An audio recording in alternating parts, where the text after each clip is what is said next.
प्रिय मित्रों, आपका हार्दिक स्वागत और मेरा प्यार भरा शालोम। परमेश्वर के नाम का धन्यवाद हो कि परमेश्वर हमें हर सप्ताह ये मौका देते हैं जब हम उनकी सन्निधि में आते हैं और परमेश्वर के वचन पर ध्यान करते हैं और प्रार्थना में अपना समय बिताते हैं। परमेश्वर का वचन कहता है, आज का दिन यहोवा ने बनाया है, हम उसमें आनंदित होंगे। हाँ मित्रों, ऐसा नहीं होता कि हर दिन आनंद का हो। गम के भी दिन होते हैं, खुशी के भी दिन होते हैं। पिछले महीने अगस्त के महीने में 27 तारीख को मेरे भाई का देहांत हो गया कोविड की वजह से। 1 हफ्ते हॉस्पिटल में एडमिट थे और वो चल बसे, परमेश्वर की सन्निधि में पहुंच गए। तो क्या हर एक दिन आनंद का दिन होता है? ये प्रश्न हमारे मन में कभी कभी उठता है। हर दिन परमेश्वर का बनाया गया है। खुशी और गम हमारी जिंदगी के हिस्से हैं जो आते हैं और जाते हैं। हमारी जिंदगी का हर दिन अलग होता है, लेकिन एक बात पक्की है कि हमारा परमेश्वर ना हमारा साथ छोड़ता है और ना हमें त्यागता है। और इसलिए हम उसके नाम का धन्यवाद करते हैं कि वो हमेशा हमारे साथ रहते हैं, हमारी मदद और रखवाली करते हैं, दुख में हमारा सहारा बनते हैं। जब किसी चीज़ की कमी होती है तो वो हमारी सहायता करने के लिए आते हैं और हमारा परमेश्वर हमें हर हालत में अपने हाथों में रखता है। इसके लिए हम परमेश्वर के नाम का धन्यवाद देते हैं। पिछले हफ्ते हमने जो वचन देखा था वो था शिशु गर्भ में उछला, और ये बात हमने यूहन्ना बपतिस्मा देने वाले के बारे में सुनी थी। उसकी माँ एलिशबा थी, और एलिशबा को जब मरियम ने आकर नमस्कार किया तब एलिशबा ने कहा कि जब तेरा नमस्कार मेरे कानों में पड़ा तो बच्चा आनंद से उछला और वो पवित्र आत्मा से परिपूर्ण हो गई। और इस बात पे हमने चर्चा की थी। आइए इसके पहले कि हम आगे बढ़ें, हम प्रार्थना करें। परम प्रधान परमेश्वर, तेरे नाम का धन्यवाद देते हैं। इस सप्ताह के लिए धन्यवाद देते हैं प्रभु जी। धन्यवाद देते हैं परमेश्वर कि हर एक दिन आप हमारे साथ रहते हैं, हर मुश्किलातों में हमारा सहारा बनते हैं, हर तकलीफ में हम परमेश्वर आप पर अपना भार डाल सकते हैं क्योंकि आप हमारी चिंता करते हैं।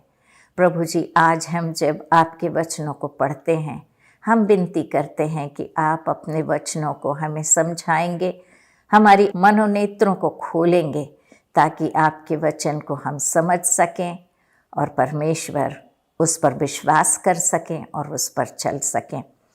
परमेश्वर, जो कोई परेशानियों का सामना हमारे दर्शक कर रहे हैं, हम विनती करते हैं प्रभु जी कि इस समय आप हमारा जो भी फिक्र जो हम कर रहे हैं उस सब से हमें मुक्त करके हमारे परमेश्वर विचारों को आप अपनी ओर केंद्रित करने के लिए हमें शक्ति देंगे, ताकि हम आपसे शक्ति पाकर और वचन सुनकर आशीषित हो सकें। आशीषों के लिए हृदय से धन्यवाद देते हुए प्रभु यीशु मसीह के नाम से प्रार्थना मांगते हैं। सुन और ग्रहण कर। आमीन, आमीन और आमीन। पिछले हफ्ते हमने एलिशबा के बारे में देखा था, कैसे जब मरियम उनके पास आती है और उसे नमस्कार करती है तो लिखा है यहाँ पर, एलिशबा इस प्रकार से कहती है, ज्यों ही एलिशबा ने मरियम का नमस्कार सुना त्यों ही बच्चा उसके पेट में उछला और एलिशबा पवित्र आत्मा से परिपूर्ण हो गई और उसने बड़े शब्द से पुकार कर कहा, तू स्त्रियों में धन्य है और तेरे पेट का फल धन्य है। तो इस प्रकार से हमने पिछले एपिसोड में देखा था कि ना सिर्फ उसके गर्भ में बच्चा उछला था, लेकिन वो आत्मा से परिपूर्ण हो गई थी। और उसने मरियम के विषय में बताया कि वो गर्भ से है और वो धन्य है। और वो कहती है, यह अनुग्रह मुझे कहाँ से हुआ कि मेरे प्रभु की माता मेरे पास आई। तो वो इस चीज़ को अपने आप को धन्य समझती और कहती कि ये मुझे अनुग्रह कैसे प्राप्त हुआ कि मेरे प्रभु की माता, अभी प्रभु जो जिसको वो संबोधित कर रही है प्रभु करके, वो अभी हाल ही में ये घोषणा हुई थी कि मरियम का पवित्र आत्मा द्वारा गर्भ धारण हुआ है। और हमने देखा था कि छोटा सा कण होगा, लेकिन पवित्र आत्मा के द्वारा परिपूर्ण होकर पवित्र आत्मा से वो उसे प्रभु करके संबोधित कर रही है और उसकी सराहना कर रही है और कहती है कि देखो, ज्यों ही तेरे नमस्कार का शब्द मेरे कानों में पड़ा, त्यों ही बच्चा मेरे पेट में आनंद से उछल पड़ा। धन्य है वह जिसने विश्वास किया कि जो बातें प्रभु की ओर से उससे कही गई थी वो पूरी होंगी। वो सराहना करती है मरियम की कि मरियम ने इस बात का विश्वास किया कि जो बात, जो असंभव बात उससे कही गई थी, उसने उसका विश्वास किया। और हमने ये भी देखा था कि 3 जगह, अलग अलग जगह में स्वर्गदूतों ने घोषणा की थी कि प्रभु यीशु मसीह का जन्म होगा। ये माता मरियम से कहा गया था, जकरिया से कहा गया था कि उससे एक पुत्र परमेश्वर देने वाला है। और यूसुफ को भी एक स्वर्गदूत ने आकर कहा था, यूसुफ अपनी पत्नी मरियम को लेने से ना डर, क्योंकि जो उसके गर्भ में है वो पवित्र आत्मा की ओर से है। तो ये बातें हमने पिछले एपिसोड्स में देखी थी। अभी हम माता मरियम के बारे में कुछ बातें करेंगे और देखेंगे कि उनका जीवन कैसा था। जैसे मैं इसके पहले एपिसोड में मैं ये बात भी बता चुकी हूँ कि हर पीढ़ी में हर एक कन्या, हर एक कुंवारी की यही इच्छा होती थी कि मसीह का जन्म उनके द्वारा हो। और हर एक माता पिता भी अपनी अपनी बेटियों को इसके लिए तैयार करते थे। हर एक घर में ये शिक्षा दी जाती थी लड़कियों को कि वो अपने आप को पवित्र रखें। शिक्षा तो हर लड़की को दी जाती थी और हर एक लड़की की इच्छा भी थी, लेकिन कहाँ तक वो अपने आप को पवित्र रख पाती थी वो व्यक्तिगत रूप से उन पर निर्भर रहता था। क्योंकि ना सिर्फ कार्यों द्वारा, लेकिन आँख, कान, मुंह से जो बोल उठते हैं, मन में जो विचार उठते हैं, जो दिल की आशाएं होती हैं, उन सब पर काबू पाकर और पूर्ण रीति से अपने आप को निछावर करना, वो हमें खुद करना पड़ता है। चाहे कितनी ही सीख हमें क्यों न दी जाए, लेकिन जब तक हमारी वो चाह नहीं होती है तब तक हम उस कार्य को पूरा नहीं कर सकते। तो हम कितना चाहते हैं कि हम प्रभु की सेवकाई में इस्तेमाल में आ सकें, या हम परमेश्वर से प्यार करें, या हम उसकी आज्ञा मानें, ये सब हमारे ऊपर निर्भर रहता है। इसी प्रकार से हर एक माँ सिखाती थी। देखो बेटा, लिखा है पवित्र वचन में, यशायाह नबी की पुस्तक उसका 7वां अध्याय और उसकी 14वीं आयत में, कि एक कुंवारी गर्भवती होगी और पुत्र जनेगी और उसका नाम इमैनुएल रखेगी, और उसका अर्थ होता है परमेश्वर हमारे साथ। एक पीढ़ी के बाद दूसरी पीढ़ी, और ऐसे बहुत पीढ़ियां गुजरती गईं और परमेश्वर की आंखें इधर उधर ढूंढती रहीं कि कौन सी कन्या उनके बेटे को इस पृथ्वी पर लाने के योग्य है। और यहाँ पर हम देखते हैं प्रभु यीशु मसीह के पैदा होने के 18 वर्ष पहले मरियम का जन्म हुआ था। वो यरूशलेम में हुआ था। मरियम को अच्छी सीख उनकी माँ ने और उनके पिता ने दी थी, और उन्होंने उसे सिखाया था अपने आप को पवित्र और नम्र कैसे रखना है। परमेश्वर के नज़रों में अनुग्रह पाने के लिए नम्र बनना बहुत ज़रूरी है। तो इस प्रकार से दीनता से और नम्रता से मरियम अपना जीवन बिता रही थी और परमेश्वर से प्रार्थना करती थी। अपने आप को उसने परमेश्वर के हवाले किया था और उसकी यही प्रार्थना थी, परमेश्वर अपनी दासी पर तू अनुग्रह कर और होने दे कि मेरे द्वारा मसीह इस दुनिया में आए। मरियम जब इस प्रकार से प्रार्थना करती थी और परमेश्वर की नज़रें जब उस पर पड़ी, परमेश्वर ने देखा कि यही वो कुंवारी थी जो उनके बेटे प्रभु यीशु मसीह को इस दुनिया में लाएगी, और उन्होंने अपना स्वर्गदूत भेजा। मरियम की मंगनी हो चुकी थी। उसकी मंगनी यूसुफ के साथ हुई थी, जो एक धर्मी पुरुष था और परमेश्वर का भय मानता था। अभी वो एक नहीं हुए थे, उनकी शादी नहीं हुई थी। अभी यूसुफ तैयारी कर रहा था शादी के लिए, घर बना रहा था, तैयारी कर रहा था ताकि मरियम को ब्याह कर वो अपने घर ला सके। लेकिन इसके पहले कि उनका विवाह होता, स्वर्गदूत मरियम के पास आते हैं, और जैसा हमने पिछले एपिसोड में देखा था, उसके पास भीतर आकर स्वर्गदूत ने कहा, आनंद और जय तेरी हो, जिस पर ईश्वर का अनुग्रह हुआ है, प्रभु तेरे साथ है। आनंद और जय, ये एक खुशखबरी थी, और ये मरियम की विजय थी। ये जो उसने प्रार्थना की थी और जो उसने परमेश्वर के लिए अपना जीवन समर्पण किया था, उसमें आज उसे विजय प्राप्त हुई थी, क्योंकि परमेश्वर का अनुग्रह हजारों हजार स्त्रियों में से परमेश्वर ने उसे चुना था। हाँ मित्रों, कितनी सुंदर बात है कि परमेश्वर ने माता मरियम को चुना। आज मुझे और आपको भी वो देख रहे हैं, और उनकी कृपा दृष्टि और उनका अनुग्रह हम पर भी हो रहा है, और वो हम पर भी अपना अनुग्रह करना चाहते हैं। इसलिए हम धन्यवाद देते हैं परमेश्वर का कि उनकी कृपा दृष्टि सारे संसार पर की गई है, क्योंकि परमेश्वर का वचन यूहन्ना 3:16 में कहता है, परमेश्वर ने जगत से ऐसा प्रेम किया कि उसने अपना इकलौता पुत्र दे दिया, ताकि जो कोई उस पर विश्वास करे वो नाश ना हो परंतु अनंत जीवन पाए। परमेश्वर की कृपा दृष्टि सारे संसार पर हुई है, लेकिन जो कृपा दृष्टि उनकी मरियम पर हुई थी, उसके द्वारा हम सब आशीषित हुए। तो क्या मरियम को दूत ने आके ये खबर दी और वो एलिशबा से जाके मिली, और एलिशबा ने उसे धन्य कहा और पवित्र आत्मा से परिपूर्ण होकर कहा कि तू धन्य है, क्योंकि तूने परमेश्वर के वचन पर विश्वास किया और तू प्रभु की माता है। और उन्होंने बहुत खुशी मनाई, और मरियम खुशी खुशी वापस घर आ गई, और घर में उनकी खुशियाँ मनाई गई। क्या ऐसा हुआ?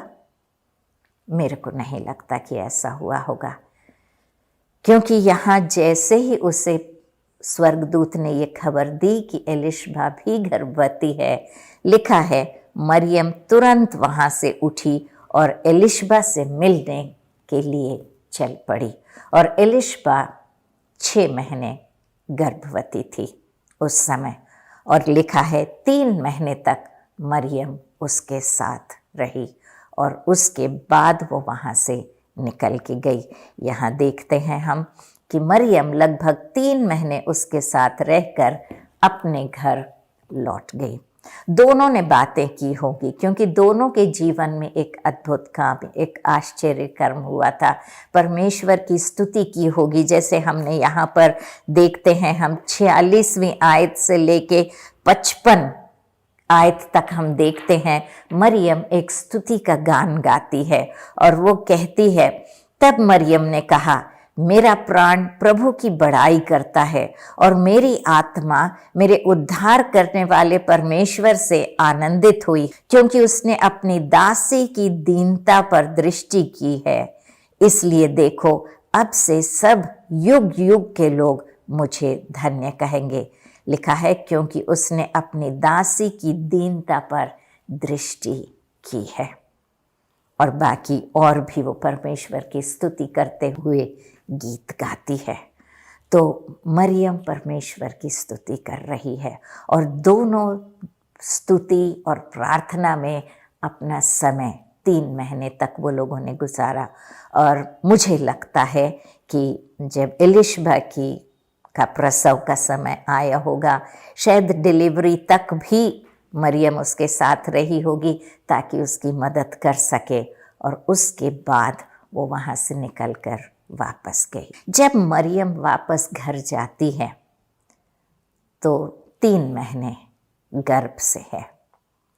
घर जाने के बाद उसने ये बात अपने माता पिता से कहा होगा। ये बात जब उसने अपने माता पिता से कही होगी तो उनके सिर पर पहाड़ टूट गया होगा, क्योंकि बेटी की मंगनी हो चुकी थी और बेटी जाती है एलिशबा के पास, 3 महीने वहाँ रह के आती है, और जब लौट के आती है तो वो गर्भ धारण करके आती है। परेशान हो गए होंगे वो लोग। उन्होंने बार बार उससे पूछा होगा, हमें बता, उस पुरुष का नाम बता। कोई बात नहीं, हम यूसुफ से मंगनी तोड़कर तेरी शादी उस पुरुष से कर देंगे जिसे तू चाहती है और जिसके साथ तूने एक संबंध स्थापित किया है। मरियम कहती, नहीं माँ, नहीं पिताजी, ऐसी बात नहीं है। एक स्वर्गदूत ने आके मुझे ये खबर दी कि पवित्र आत्मा मुझ पर उतरेगा और उस प्रकार से मैं गर्भ धारण करूंगी। माता पिता ने कहा होगा, झूठ मत कह। सृष्टि की शुरुआत से आज तक कभी ऐसा हुआ है कि स्त्री और पुरुष के मेल के बिना बच्चा पैदा हुआ? बेटा, तू क्यों हमें धोखा दे रही है? तू क्यों अपने आप को धोखा दे रही है? तू इस बात को समझ नहीं रही है। समाज में हमारा नाम खराब होगा, लोग तुझे दूषित कहेंगे और लोग तुझे दोष देंगे, तुझे पथरवाह भी करेंगे वो लोग।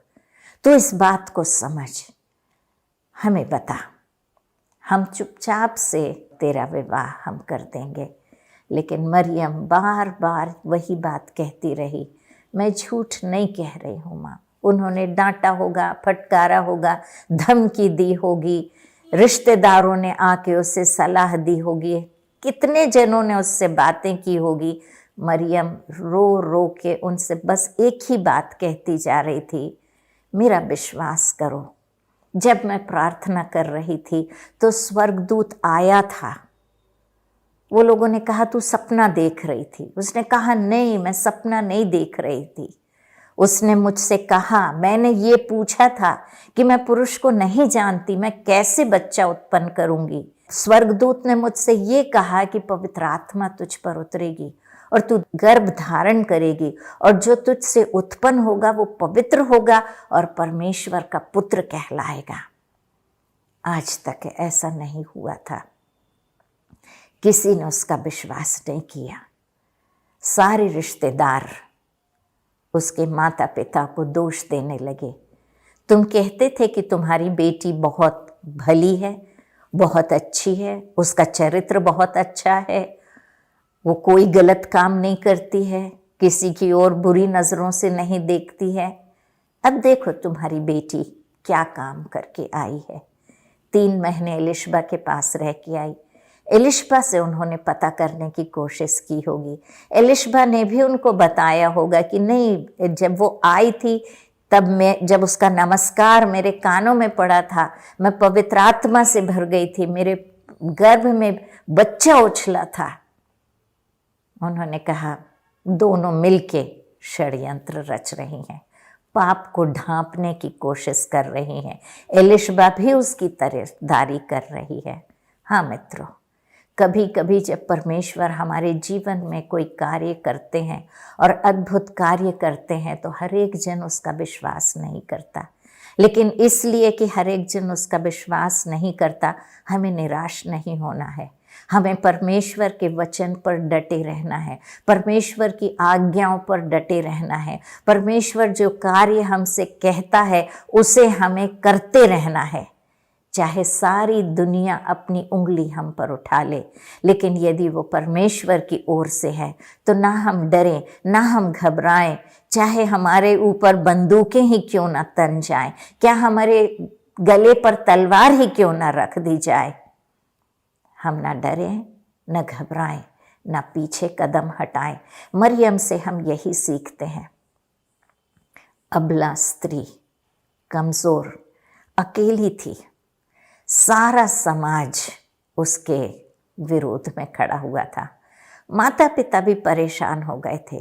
किस किस को वो जवाब देते और कैसे जवाब देते, कैसे विश्वास दिलाते। मरियम की माता ने कहा होगा, बेटा कोई बात नहीं, मुझसे बता दे तो। इसके बाद यूसुफ को भी ये बात मालूम हुई। यूसुफ को बहुत तकलीफ हुई। वो बहुत प्यार करता था मरियम से, क्योंकि दोनों की मंगनी हो गई थी, विवाह की तैयारी कर रहा था। कितने सपने उसने सजा के रखे थे, सब चकनाचूर हो गए। आके मरियम से बात करता है और पूछता है, मरियम बता कौन है वो? तुझे पहले ही मुझे बता देना था कि तू मुझे पसंद नहीं करती। मैं तेरे को पहले ही तेरे को अलग कर देता था, मंगनी नहीं करता था। क्यों तूने मेरे साथ ऐसा धोखा किया? और वो यूसुफ को भी समझाने की कोशिश करती, कहती यूसुफ कम से कम आप तो मेरा भरोसा कीजिए। आप तो मुझे जानते हैं कि मैं धर्मी हूँ। मैंने आपको तक अपने आप को छूने नहीं दिया, तो मैं और किसी को क्यों छूने दूंगी? कोई विश्वास नहीं कर रहा था। और जब परमेश्वर ने देखा कि कोई उस पर विश्वास नहीं कर रहा है, और हर एक सहेली के माता पिता ने अपने अपने बच्चों को ताकीद कर दिया होगा, देखो खबरदार, मरियम के साथ कोई ना बात करेगा, ना उसके साथ कोई दिखना चाहिए। वो लड़की ठीक चरित्र की नहीं है, उससे दूर रहो। और इस प्रकार से वो जाती थी कोई अपनी सहेली से बात करने, और उसकी सहेली मुंह फेर के चली जाती थी। उसका जीना मुश्किल हो गया था। हर एक उसे नीची नज़रों से देखता था और उसे क्रिटिसाइज, विमर्श उसे करता था। इस प्रकार से मरियम के जो बचे हुए 6 महीने थे, दुख और हर एक की उंगली उसकी ओर उठाई गई और उसे दोषित और दूषित ठहराया गया। इस प्रकार से आंसू बहाते हुए, सारे दुख झेलते हुए, हर एक की बातें सहते हुए मरियम के दिन बीते। और जब वो बहुत निराश हो गई, तब परमेश्वर ने एक दूत को यूसुफ के पास भेजा। और जब यूसुफ के पास स्वर्गदूत आया, उससे कहा, यूसुफ मरियम को अलग करने की कोशिश ना कर। तू धर्मी है और तू उसे दोषी नहीं ठहराना चाहता। तू धीरे से उसे अलग कर देना चाहता है, ताकि उस पर दोष ना लगाया जाए और लोग ये ना समझें कि तेरा और मरियम का कोई शारीरिक रिश्ता है। तू अपने आप को भी बचाने की कोशिश कर रहा है, मरियम को भी बचाने की कोशिश कर रहा है, लेकिन तू इस बात से मत डर, उसे अपने घर ले आ, क्योंकि जो उसके गर्भ में है वो पवित्र आत्मा की ओर से है। प्रिय मित्रों, यूसुफ गया, उसने मरियम के माता पिता से बात की और मरियम को अपने घर ले आया। यूसुफ के लिए आसान नहीं था, क्योंकि स्वर्गदूत ने कहा था, ठीक बात थी, लेकिन इंसान के दिल में कहीं ना कहीं तो एक शक होता है। लेकिन परमेश्वर ने उसे हिम्मत दी, ताकत दी, ताकि वो उसका कहना मान सके। जब हमारी हालात आसान होती है तो परमेश्वर की आज्ञाओं को मानना आसान होता है, लेकिन मुश्किलों में उसकी आज्ञा मानना हमारे लिए मुश्किल होता है। इसलिए हम मरियम से और यूसुफ से आज यही सीखते हैं कि चाहे कितनी ही मुसीबत का सामना क्यों ना करना पड़े, हम परमेश्वर के कहे अनुसार अपने जीवन को ढालने की कोशिश करें। क्या आज आप किसी मुश्किलात हालातों से गुज़र रहे हैं? निराश मत होइए, हम प्रार्थना करेंगे और अपने आप को परमेश्वर के हवाले करेंगे।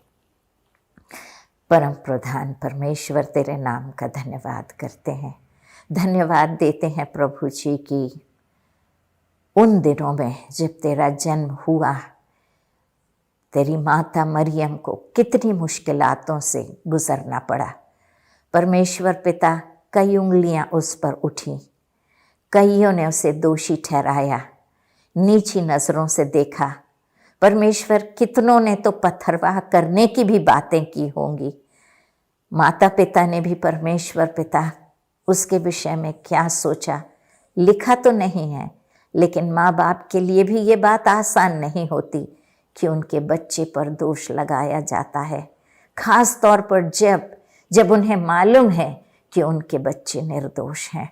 प्रभु जी, हम विनती करते हैं कि हम जो तेरे पीछे पीछे चल रहे हैं, जब हमें तकलीफ़ों का और मुसीबतों का सामना करना पड़ता है तो हम निराश ना हो।